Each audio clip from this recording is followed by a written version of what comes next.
It's time for another dip into the Koei end of the pool with Rampelrur. It comes up every time I hit one of these, but these early Koei strategy games are really tough to get into. The interface design just isn't there, and you really have to spend about 4 or 5 hours just getting used to the game before you can really understand it. It's a bad fit for my format. And it definitely doesn't help that 3/4 of the underlying structure of these games are very much the same. You manage your territory, you buy up troops, and then you engage in a small-scale battle on a hex map to take over more territory. Of course, that's more than a bit reductivist, but there really isn't that much of a difference between Koei's games. The subject of Rampelrur is Napoleon Bonaparte, the military commander who rose to prominence during the French Revolution, and then managed to conquer most of Europe through innovative strategies and tactics. Napoleon's been a popular subject for strategy games going all the way back to the 1960s.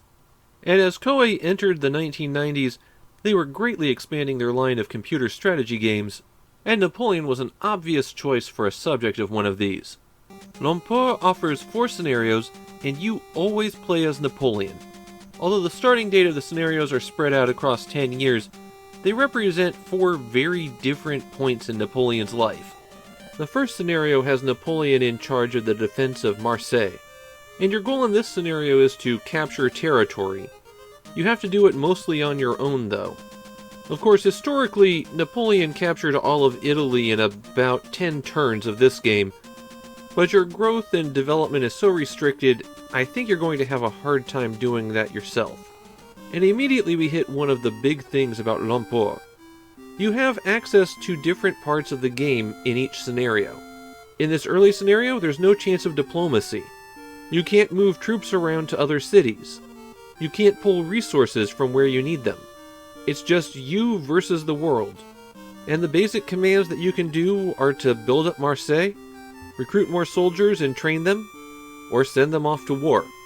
Scenario 2 puts Napoleon in the role of general of an army.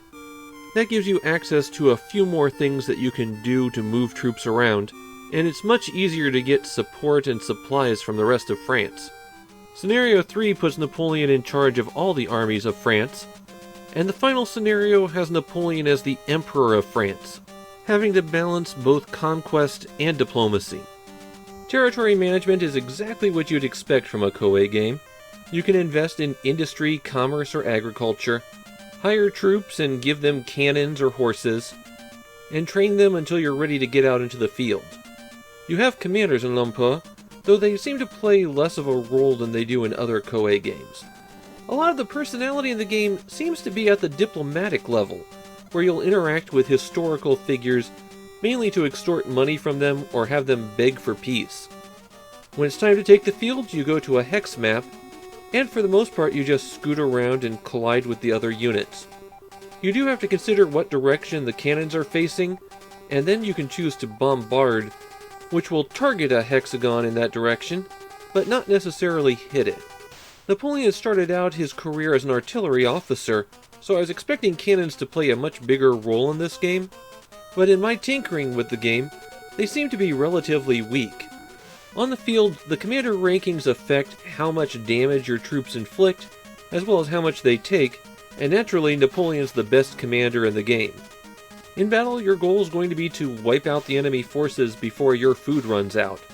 Despite Napoleon's famous quote that an army marches on its belly, logistics are totally abstracted away.